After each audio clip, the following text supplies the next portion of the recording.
하나님 말씀은 사무엘상 21장입니다. 한 장 전체를 다 읽겠습니다. 다윗이 노베 가서 제사장 아히멜렉에게 이르니 아히멜렉이 떨며 다윗을 영접하여 그에게 이르되 어찌하여 내가 홀로 있고 함께하는 자가 아무도 없느냐 하니 다윗이 제사장 아히멜렉에게 이르되 왕이 내게 이를 명령하고 이르시기를 내가 너를 보내는 것과 내게 명령한 일은 아무것도 사람에게 알리지 말라 하시기로 내가 나의 소년들을 이러이러한 곳으로 오라고 말하였나이다. 이제 당신의 수중에 무엇이 있나이까? 떡 5덩이나 무엇이나 있는 대로 내 손에 주소서 하니 제사장이 다윗에게 대답하여 이르되 보통 떡은 내 수중에 없으나 거룩한 떡은 있나니 그 소년들이 여자를 가까이만 하지 아니하였으면 주리라 하는지라. 다윗이 제사장에게 대답하여 이르되 우리가 참으로 3일 동안이나 여자를 가까이 하지 아니하였나이다. 내가 떠난 길이 보통 여행이라도 소년들의 그릇이 성결하겠거든 하물며 오늘 그들의 그릇이 성결하지 아니겠나이까 하매 제사장이 그 거룩한 떡을 주었으니 거기는 진설병 곧 여호와 앞에서 물려낸 떡밖에 없었음이라. 이 떡은 더운 떡을 드리는 날에 물려낸 것이더라. 그날에 사울의 신하 한 사람이 여호와 앞에 머물러 있었는데 그는 도액이라 이름하는 에돔 사람이요 사울의 목자장이었더라. 다윗이 아히멜렉에게 이르되 여기 당신의 수중에 창이나 칼이 없나이까? 왕의 일이 급함으로 내가 내 칼과 무기를 가지지 못하였나이다 하니 제사장이 이르되 내가 엘라 골짜기에서 죽인 블레셋 사람 골리앗의 칼이 보자기에 쌓여 에봇 뒤에 있으니 내가 그것을 가지려거든 가지라. 여기는 그것밖에 다른 것이 없느니라 하는지라. 다윗이 이르되 그 같은 것이 또 없나니 내게 주소서 하더라. 그날에 다윗이 사울을 두려워하여 일어나 도망하여 가드 왕 아기스에게로 가니 아기스의 신하들이 아기스에게 말하되 이는 그 땅의 왕 다윗이 아니니까. 무리가 춤추며 이 사람의 일을 노래하여 이르되 사울이 죽인 자는 천천히요 다윗은 만만이로다 하지 아니하였나이까 한지라. 다윗이 이 말을 그의 마음에 두고 가드 왕 아기스를 심히 두려워하여 그들 앞에서 그의 행동을 변하여 미친 채 하고 대문짝에 그적거리며 침을 수염에 흘리매 아기스가 그의 신하에게 이르되 너희도 보거니와 이 사람이 미치광이로다. 어찌하여 그를 내게로 데려왔느냐? 내게 미치광이가 부족하여서 너희가 이 자를 데려다가 내 앞에서 미친 짓을 하게 하느냐? 이 자가 어찌 내 집에 들어오겠느냐 하니라. 아멘. 오늘은 다윗의 인생 속에서 생각해보면 생각하기도 싫을 정도로 너무 부끄러웠던 순간, 이건 절망의 순간이 아니에요. 절망의 순간은 뒤에 더 큰 절망의 순간이 나오지만 그가 기억할 수 없는 2가지 순간이 있습니다. 하나는 너무너무 치욕스럽고 수치스럽고 부끄러웠던 순간, 또 하나는 그 인생의 가장 절망했던 순간, 그 2 순간이 나오는데 그 2 순간이 다 블레셋과의 타협했을 때 일어났던 다윗의 사건입니다. 그 첫 번째, 다윗이 오늘 블레셋 왕 앞에서 미친 척한 모습을 그 첫 번째로 한번 보겠습니다. 다윗이 사울을 피해 도망을 가게 되었다는 것은 앞으로 다윗의 삶에 큰 변화가 시작되었음을 의미합니다. 천부장의 직위를 가진 군대의 장수가 자기의 할 일을 버리고 몇 명의 자기 부하들과 함께 군영을 이탈한 것으로 그것은 왕에 대한 반역 행위였기 때문입니다. 지금 다윗이 이렇게 도망 나온 이유를 제대로 아는 사람은 오직 요나단밖에 없습니다. 다윗의 입장에서는 그럴 수밖에 없는 상황이었지만 이러한 다윗을 이해하여 다윗을 도와줄 다른 사람은 아무도 없었습니다. 다윗은 공식적으로 사울 왕의 명령을 불복종하고 군영을 이탈한 반역자였기 때문이었습니다. 다윗은 사람들의 눈을 피하여 광야로 도망을 쳤습니다. 이것은 다윗이 전혀 원하지 않았고 생각지도 못했던 광야의 삶을 시작하게 된 것입니다. 광야는 자신을 죽이려 하는 사울 왕의 손길에서 피할 수 있는 장소였지만 한편으로는 그 누구의 도움도 받을 수 없는 장소이기도 했습니다. 다윗에게 광야의 삶이 시작되었다는 것은 앞으로 왕을 반역한 자의 신분으로 살아야 한다는 것이고 이전의 삶의 방식과는 전혀 다른 삶의 방식으로 살게 되었다는 것을 의미합니다. 또한 이것은 이전에 맺었던 사람들과의 관계가 다 끊어지고 새로운 입장에서 사람들과의 만남이 이루어질 것을 의미하는 것이기도 했습니다. 그동안의 만남은 천부장으로서의 또 왕의 총애받는 신하의 위치에서 사람들이 자신을 칭송하고 좋아하던 사람들이 대부분이었는데, 이제는 어느 누구도 다윗을 반갑게 맞아줄 수 있는 자가 없었습니다. 오히려 자신이 죽지 않으려면 다윗을 왕에게 고발해야만 하는 그 사람들과의 만남이 이루어지게 된 것입니다. 지난날 다윗이 사울의 신하로 있었을 때에는 비록 사울 왕이 자신을 힘들게 했었어도 아내였던 미갈, 또 자신의 목숨같이 사랑해 주던 요나단, 하나님의 뜻을 따라 자신에게 기름 부어 주었던 사무엘 선지자 등이 곁에 있어서 많은 영육 간의 보호와 도움을 받을 수 있었지만, 이제는 더 이상 자신을 도울 자가 아무도 없는 상황에 놓이게 되었습니다. 이러한 다윗이 맨몸으로 광야로 도망을 나와 제일 먼저 찾아가게 된 곳은 높 지역이었고, 그곳에서 제사장 아히멜렉을 만난 것입니다. 다윗이 자신의 모든 신분과 상황이 바뀐 후 제일 먼저 만난 사람이 바로 오늘 본문의 아히멜렉이었습니다. 그 아히멜렉이 떨며 다윗을 영접합니다. 다윗이 노백에 가서 제사장 아히멜렉에게 이르니 아히멜렉이 떨며 다윗을 영접하여 그에게 이르되 어찌하여 내가 홀로 있고 함께하는 자가 아무도 없느냐 하니, 다윗이 제사장 아히멜렉에게 이르되 왕이 내게 이를 명령하고 이르시기를 내가 너를 보내는 것과 내게 명령한 일은 아무것도 사람에게 알리지 말라 하시기로 내가 나의 소년들을 이러이러한 곳으로 오라고 말하였나이다. 이렇게 다윗은 아히멜렉에게 거짓말을 하며 다윗은 아히멜렉을 만납니다. 제사장 아히멜렉은 다윗을 잘 알고 있었습니다. 다윗은 사울 왕의 가장 뛰어난 장수로서 골리앗을 무찌른 자였고 또 수많은 블레셋과의 전투에서 큰 공을 세웠기에 모를 리 없었고, 언제나 전쟁 전에는 다윗이 그곳에 방문을 했었기 때문에 둘이 만남은 서로 익숙했던 관계에서 만났던 것입니다. 그런데 지금 아히멜렉과 다윗과의 만남의 모습이 서로 뭔가 불편한 모습으로 대화가 오가고 있음을 봅니다. 다윗을 대하는 아히멜렉의 표정엔 약간의 두려움이 있습니다. 그의 말은 다윗을 반가이 맞이하는 듯 하지만 떨림이 있습니다. 뭔가 서로 어색한 것입니다. 아히멜렉은 자신을 찾아온 다윗의 모습이 그동안 자신에게 왔던 모습과는 너무도 달랐기에 뭔가 정상적이지 않은 다윗의 상황을 직감할 수 있었습니다. 그러나 그러한 것을 겉으로 드러낼 수는 없었습니다. 쫓기는 다윗을 돕지 않았다가는 뭔가 잘못될 수도 있을 것 같은 염려가 생겼기 때문입니다. 지금 다윗을 함부로 대할 수도 없고, 그렇다고 해서 사울 왕을 반역하는 행위를 할 수도 없는 난감한 상황에 놓이게 된 것입니다. 이러한 아히멜렉의 두려움과 떨림에는 다윗에 대한 두려움과 사울 왕에 대한 두려움을 동시에 가지고 있던 것입니다. 다윗 또한 이러한 아히멜렉의 모습을 또 그 입장을 모르는 바 아니었지만 그저 모른 척하고 거짓말로 아히멜렉에게 자기의 상황을 설명하고 도움을 구하고 있는 것입니다. 다윗은 지금 제사장 아히멜렉을 통하여 도움을 받고 있으나 이러한 만남은 서로 진실되지도 않으며 서로의 가슴도 통하지 않고 그저 서로의 필요에 따라 그 상황만 그렇게 모면하며 지나가고 있습니다.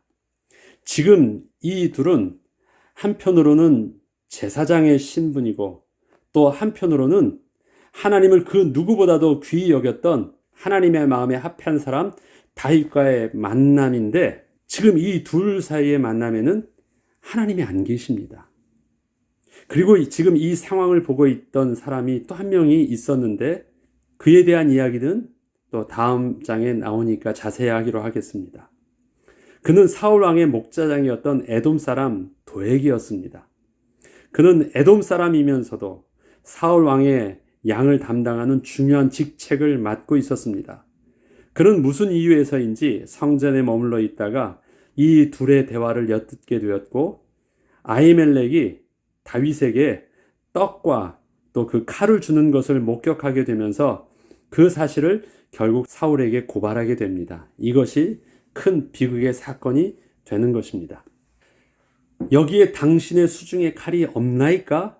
다윗이 이렇게 아히멜렉에게 묻습니다. 21장 6절로 9절에 보면 다윗이 아히멜렉에게 이르되 여기 당신의 수중에 창인에 칼이 없나이까? 왕의 일이 급함으로 내가 내 칼과 무기를 가지지 못하였나이다 하니 제사장이 이르되 내가 엘라 골짜기에서 죽인 블레셋 사람 골리앗의 칼이 보자기에 쌓여 에봇 뒤에 있으니 내가 그것을 가지려거든 가지라. 여기는 그것밖에 다른 것이 없느니라. 다윗이 이르되 그 같은 것이 또 없나니 내게 주소서 하더라. 다윗은 지금 하나님께 제사하는 곳에서 그 제사장 아히멜렉을 만나고 있는 것입니다. 그런데 그가 제사장에게 구하는 것은 먹을 것을 구하고 있고 그보다 더더욱 급하게 칼과 창과 같은 무기를 구하고 있습니다. 다윗은 전혀 상식적이지 않은 것을 제사장에게 요구하고 있는 것입니다. 다윗은 천부장으로서 신하들과 백성들에게 지혜롭게 행하던 자였습니다. 그것은 다윗이 지금 뭘 몰라서 그런 행동을 하고 그런 것을 요구하고 있던 것이 아님을 알 수 있게 합니다. 다윗이 직접 말을 할 수 없었기에 돌려서 그곳에 있던 칼을 요구한 것이었고 또 그렇게 먹을 것을 요구한 것이었습니다. 상식적이지 않은 것들 요구하였지만 다윗은 알고 그것을 했습니다. 다윗은 제사장에게 갈 때 하나님께 자기가 가야 할 길을 물으러 간 것이 아니었고 두려움에 사로잡혀서 다급하게 움직이는 가운데 자신의 육신의 피로를 채울 수 있는 뭔가를 발견하여 그것으로 발걸음을 옮긴 것이었습니다. 그것이 육신의 피로를 채울 먹을 것이었고 그것이 자기의 두려움을 방어할 무기였습니다. 칼은 다윗이 먼저 제사장 아히멜렉에게 요구한 것이었습니다. 아히멜렉은 눈치채지도 못하고 있으니까 뭐 이런 거 없습니까? 라고 툭 운을 띄워줘서 기억하게 한 것이었어요. 그때 아히멜렉은 그렇지 하면서 칼 하니까 생각나는 것, 그래서 생각지도 못했던 그 골리앗의 칼을 다윗에게 준 것입니다. 이것은 다윗이 이미 알고 유도해서 그 아히멜렉에게 요구한 것이었습니다. 그런데 지난날 다윗이 골리앗과 싸울 때의 모습을 보면 칼은 사울 왕이 주었었어도 자기에게 익숙하지 않은 것이었고 또 아예 필요가 없는 것이었고 또 필요하면 적군의 것을 뺏어서 사용하면 되는 것이었을 뿐 자기가 싸우기 위해서 꼭 필요한 것은 아니었는데 지금은 사울 왕을 피해 도망을 나오면서 제일 먼저 구하고 있는 것이 칼을 찾고 있는 것입니다. 그런데 하필 그 칼이 골리앗의 칼이었습니다. 다윗이 그 칼을 보면 너무도 많은 것을 기억하고 있고 알고 있고 또 자기는 그 칼 속에서 하나님의 역사를 보았기 때문에 굉장히 의미 있는 칼이었는데 그 칼을 지금 요구하면서 달라고 하는 것입니다. 너무나도 아이러니한 상황이 다윗에게 일어나고 있습니다. 사무엘상 17장 45절로 51절에 보면 다윗이 어떤 사람이었는지 이렇게 나옵니다. 다윗이 블레셋 사람에게 이르되 너는 칼과 창과 단창으로 내게 나아오거니와 나는 만군의 여호와의 이름 곧 내가 모욕하는 이스라엘 군대의 하나님의 이름으로 내게 나아가노라. 내가 너를 쳐서 내 목을 베고 또 여호와의 구원하심이 칼과 창에 있지 아니함을 이 무리에게 알게 하리라. 전쟁은 여호와께 속한 것인즉 그가 너희를 우리 손에 넘기시리라. 다윗이 이같이 물매와 돌로 블레셋 사람을 이기고 그를 쳐 죽였으나 자기 손에는 칼이 없었더라. 이러한 다윗의 모습을 기억하고 있고 또 지금의 다윗의 모습을 보면 지금 다윗이 하나님의 손에 잡혀서 담대히 나아가고 있지 않고 큰 두려움에 빠져 있음을 잘 알 수 있습니다. 그것도 자기가 직접 하나님의 은혜로 승리해서 가지고 왔던 그 골리앗의 칼을 보면서 아무것도 기억하지 못하고 그저 사울 왕으로부터 자신을 지켜줄 유일한 것으로 그 칼을 찾고 있는 것을 보면 다윗이 지금 얼마나 그 모습이 영적으로나 육신적으로 그렇게 온전한 자기 모습이 아닌 것을 우리는 알 수 있는 것입니다.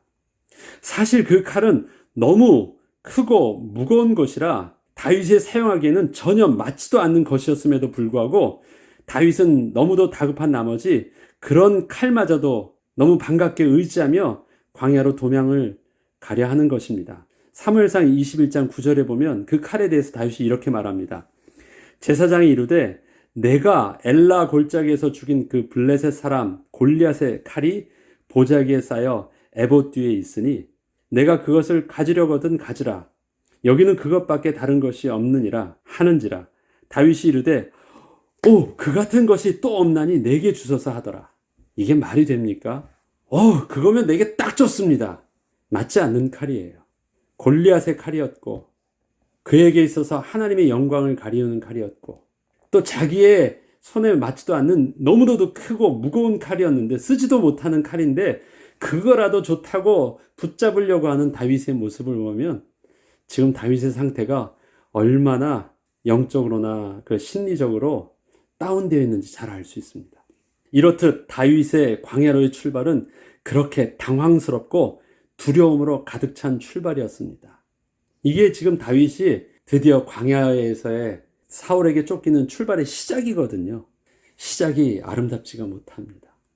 이러한 다윗이 결국은 가드왕 아기스 앞에서 미친 채 하는 결과까지 가게 되는 것입니다. 그 날에 다윗이 사울을 두려워하여 일어나 도망하여, 그날은 언제입니까? 그 손에 블레셋의 칼을 쥐고 이제는 광야로 떠나는 그날입니다. 칼은 블레셋의 칼을 쥐었는데 그의 영적인 육신적인 모습은 가장 나약한 모습입니다. 아기스 신하들이 아기스에게 말하되 이는 그 땅의 왕 다윗이 아니니까. 무리가 춤추며 이 사람의 일을 노래하여 이르되 사울이 죽인 자는 천천히요 다윗은 만만이로다 하지 아니하였나이까. 아니 이스라엘의 왕이라는 소리를, 또 사울과 비교해서 다윗이 만만이라는 소리를 그 적군의 입에서 다윗이 들은 것입니다. 하나님께서 다윗에게 들려주시는 그 음성을 적군의 입에서 듣게 하신 것입니다. 다윗이 이 말을 그의 마음에 두고 가드왕 아기스를 심히 두려워하여 그들 앞에서 그의 행동을 변하여 미친 채 하고 대문짝에 그적거리며 침을 수염에 흘리매 아기스가 그의 신하에게 이르되 너희도 보거니와 이 사람이 미치 광이로다. 어찌하여 그를 내게로 데려왔느냐. 다윗이 아차 싶었습니다. 자기를 잘 모를 줄 알았는데 자기를 너무도 잘 알고 있고 또 자기가 다음 마치 이스라엘 백성들에게 사울보다도 더 왕의 권위와 용감한 자로 장수로 서 있다는 것을 알게 되었습니다. 그런데 자기가 그 원수된 블레셋 앞에 나서서 그렇게 있다는 것은 아예 자기 목을 그들 앞에 내놓는 것과 다를 바 없다는 것을 알게 됐습니다. 그래서 아기스 왕에게 투항한다는 것이 얼마나 잘못된 것임을 순간 깨닫고 그가 미친 채 하기 시작을 하는 것입니다. 지난날 그 누구보다도 하나님의 백성으로서의 자존심이 높았던 다윗이 지금 자기 입으로 개만도 못하다고 했던 그 블레셋 사람들 앞에서 미친 개처럼 행동을 하고 있습니다. 그것도 자신이 죽을까봐 크게 두려워하며 그런 행동을 하고 있는 것입니다. 그런데 지금 다윗의 행동은 당황해서 그런 행동을 하고 있는 것이 아닙니다. 지금 그 상황에서는 이 방법밖에 없다는 아주 냉철한 판단을 하고 그렇게 미친 척하며 그런 행동을 하고 있는 것입니다. 속은 멀쩡해요. 속은 냉정해요. 그래서 그런 연극을 아주 기가 막히게 하고 있는 것입니다. 어쩌다가 다윗이 이런 상황까지 가게 된 것일까요? 다윗이 사울왕을 피해 도망 나오는 것까지는 어쩔 수 없는 선택이었지만 지금 가드왕 아기스 앞에까지 가서 미친 척하는 것은 어쩔 수 없는 선택의 결과는 아니었습니다. 오늘 본문은 다윗의 모든 결정의 그 근원에는 두려움이 있었음을 분명하게 증거하고 있습니다. 다윗이 사울을 두려워하여, 다윗이 아기스 왕을 몹시 심히 두려워하여 그렇게 한 것입니다. 그 두려움은 골리앗의 칼을 보면서도 지난날 하나님께서 자신을 어떻게 보호하여 주시고 승리케 하였는지를 기억하지도 못하게 하였고, 하나님을 대적했던 블레셋 왕 앞에 나아가 무릎을 꿇고 목숨을 구걸해도 그것이 어떤 부끄러움인 줄 모르고 그렇게 행동하게 하였던 것입니다. 다윗의 두려움은 모든 영적인 감각을 다 마비시켰고, 하나님 앞에서 무엇이 올바른 행동인지 바로 인도받을 수 없도록 하였습니다. 그런데 하나님께서는 그렇게 가만두셨다가 결정적인 순간에 이러한 모든 것들을 그 눈에 보게 하시는 것입니다. 결국 자신의 모든 영육 간의 자존심이 완전히 무너지고 더 이상 자신을 스스로 지탱할 만한 것이 하나도 남지 않은 상황에까지 가게 되었습니다. 아마도 다윗은 훗날 자기 자신이 정말 아무것도 아닌 존재임을 처절하게 깨닫게 된 사건으로 이때의 부끄러운 기억을 평생 잊지 못할 것입니다. 이렇듯 하나님께서 이끄시고 함께 하시는 다윗의 광야에서의 시작은 다윗이 지난날 가졌던 모든 것을 내려놓게 하시는 것이었습니다. 하나님이 함께하여 주시는 은혜가 없다면 다윗 스스로의 모습은 정말 개만도 못한 비천한 존재임을 처절하게 깨닫게 하여 주신 것입니다. 그렇기에 다윗이 왕이 되었을 때도 하나님을 떠난다고 했던 그 말 앞에서 하나님 떠나시면 안 됩니다. 정결한 마음 내게 주시고 정직한 영을 창조하여 주시옵소서. 그렇게 하나님의 성령을 거두지 말라고 간절하게 기도할 수밖에 없었던 그 내면의 경험 속에서는 하나님이 떠나서 하나님이 없는 그 두려움에 사로잡혔을 때 자기의 비천한 모습을 그는 처절하게 기억하고 있기 때문에 그렇습니다. 다윗이 경험한 광야에서의 첫 출발은 너무도 부끄럽고 수치스러웠고 기억조차 하기 싫은 것이었지만 이것은 분명 하나님의 은혜의 시작이었습니다. 지난날 우리의 삶에도 이렇듯 다윗처럼 갑작스럽게 내게 왔던 사건이 나를 당황스럽게 하며 나의 믿음을 무너뜨리고 그동안 하나님 앞에서의 나의 모습과 자존감을 다 잃게 했던 그런 실수와 실패 그리고 그런 그 아픔의 기억들을 생각해 봅니다. 하나님은 분명 그곳에서도 그 상황 속에서도 나와 함께 하셨지만 그때 하나님은 나의 그런 부끄러움과 실수를 침묵하시며 그저 바라만 보시면서 함께하여 주셨습니다. 마치 다윗처럼 그렇게 하셨습니다.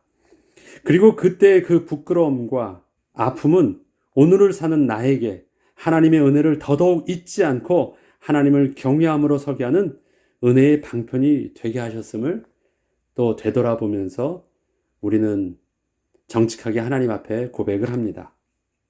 우리를 광야로 들어서게 했던 그 시작은 분명 아픔일 수 있으나 하나님께서는 우리를 마침내 그 광야에서 이끄사 다윗처럼 약속하신 하나님의 왕궁에 서 있게 하실 때에는 하나님 앞에서 가장 존귀한 자로 일평생 하나님의 은혜를 잊지 않고 일평생 그에게 주셨던 그 존귀함을 그 누구에게도 빼앗기지 않고 온전히 하나님 앞에 설 수 있도록 은혜로 우리를 이끌어 주실 것입니다. 다윗의 시작은 또 광야에서의 시작은 하나님께서 그렇게 내몬 시작이셨습니다.